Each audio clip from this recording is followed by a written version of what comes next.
Oh, it's an exciting one today. I am excited. Why? Because my Canon R50 twin lens kit has just arrived. I've charged the batteries, I've put the 18 to 45mm kit lens on here. Let's head to the local park and put this camera through its paces.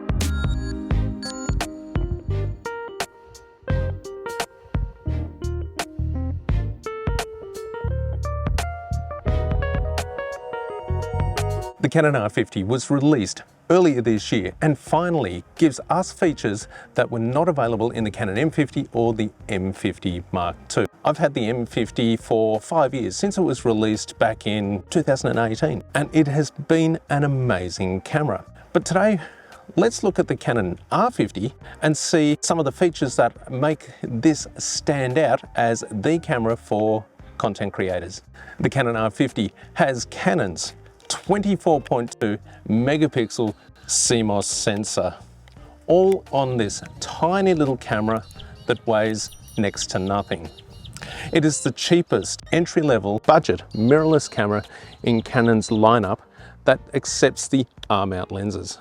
In buying the twin lens kit, I received the kit lens being the 18 to 45 and also a little mini zoom, a 55 to 210, which has plenty of reach for the everyday shooter.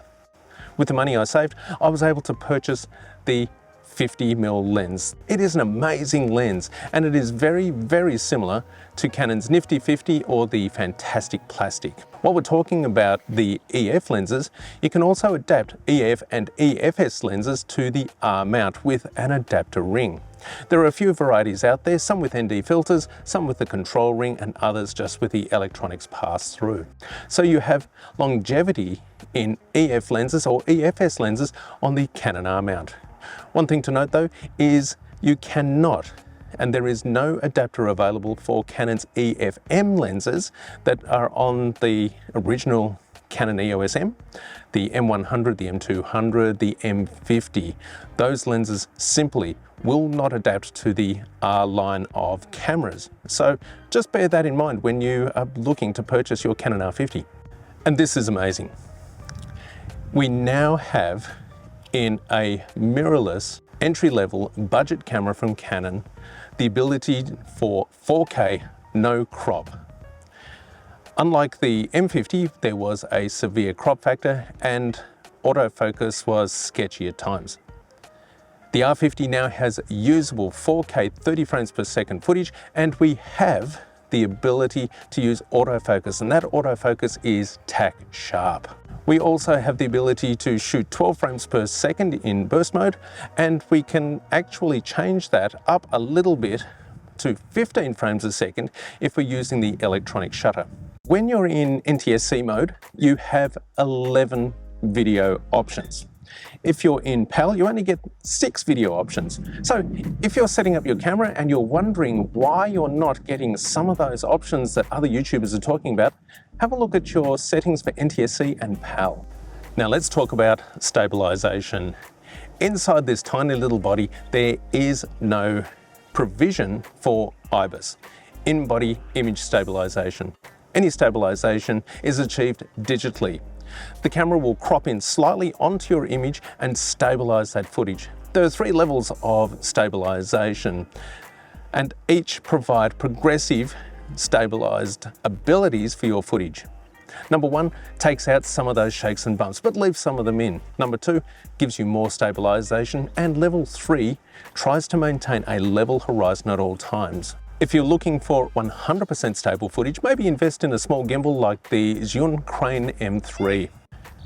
And finally, the R50 has eye tracking, and not only just eye tracking for humans, but eye tracking for animals as well. Perfect for capturing those images and videos with your pets. But we also have vehicle tracking. Vehicle tracking is available now on the Canon R50. So we will get tack sharp focused eyes when we are creating our videos and our photos. And while we're talking about focus, we also have the product showcase mode now. And no longer do we have to hide behind a product to actually showcase it on our videos. This is fantastic. And Finally, we've got this available on the Canon R50. We've seen this in other cameras like the Sony ZV-1 and other creator cameras that are out there and available. But this time we've got it on the Canon R50 and it is amazing. While we're talking about focus, we have more focus points than ever before. When creating video, we have 527 focus points. And if you are capturing images, that comes up to 621 focus points to maintain perfect focus for your images each and every time. Even though the Canon R50 is an amazing camera, there are some things I wish I would have included. If you're shooting outdoors in rain or dusty environments, this camera is not weather sealed. It is not dust proof. So you're going to have to be careful and look after your camera in wet, snowy, rainy or dusty environments. Just something to be aware of. And Canon's kit lens, the 18-45 is not the fastest lens at all. It will get you out of a pinch. It is a serviceable lens.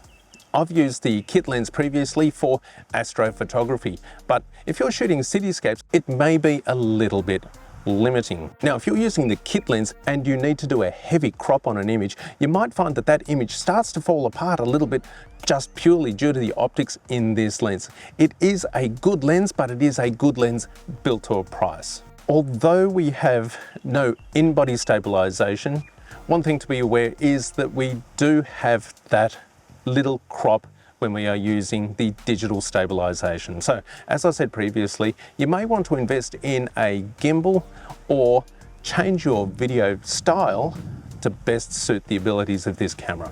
Sound is important in videos, as you're aware. One thing I wish Canon would do is provide sound meters on screen while you are recording so you can see if your sound is within parameters and usable. Of course, you do need to dive into the menus to set up your audio source so you're getting the best sound at all times.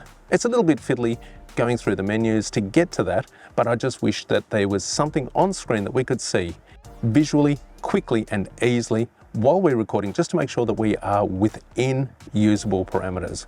Canon, can you provide a firmware update that will give us this information? It will be fantastic if you did. So why would you choose a proper camera over, say, something like a smartphone as a camera for content creating? That's not saying that smartphones aren't bad. I have the 14 Pro Max and it is amazing. But if you want to create videos with that lovely dreamy bokeh, that's the lovely blurry background, you can really only achieve that with proper optics. Currently, smartphones do an okay job of creating that bokeh, but it does look a little bit forced, a little bit fake, a little bit pretend from what you can get from proper optics. Of course, you can also add variable ND filters for additional effects when creating video on a proper camera.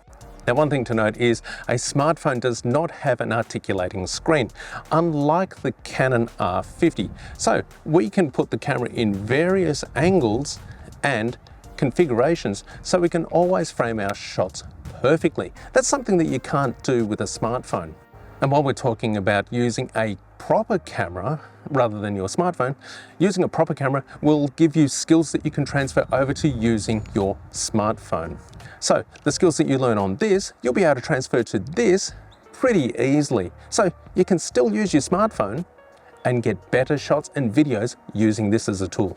And let's talk about low light performance.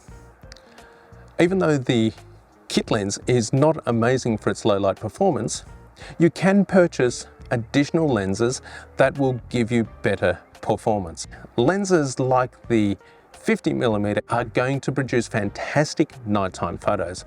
I've used the kit lens for astrophotography and the lens is good, but it is built to a price, so just something to consider there. And let's talk about sound capture. As you know, sound is important for video. The Canon R50 has an input jack there for your microphone. You can use a shotgun mic or the Rode Wireless Go microphone, similar to what I'm using today.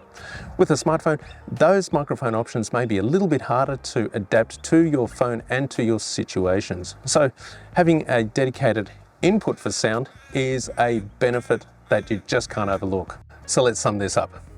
With the enhanced autofocus, the 24.2 megapixel APS-C size sensor, all on an interchangeable lens camera weighing no more than 375 grams. It's a no-brainer. The Canon R50 is a good choice for content creators. One thing to note though is you will need additional batteries or be looking at a dummy battery solution. When I bought my R50, I was advised to buy third-party batteries, and the third-party batteries that I found were partially decoded. I've got a video on that up here.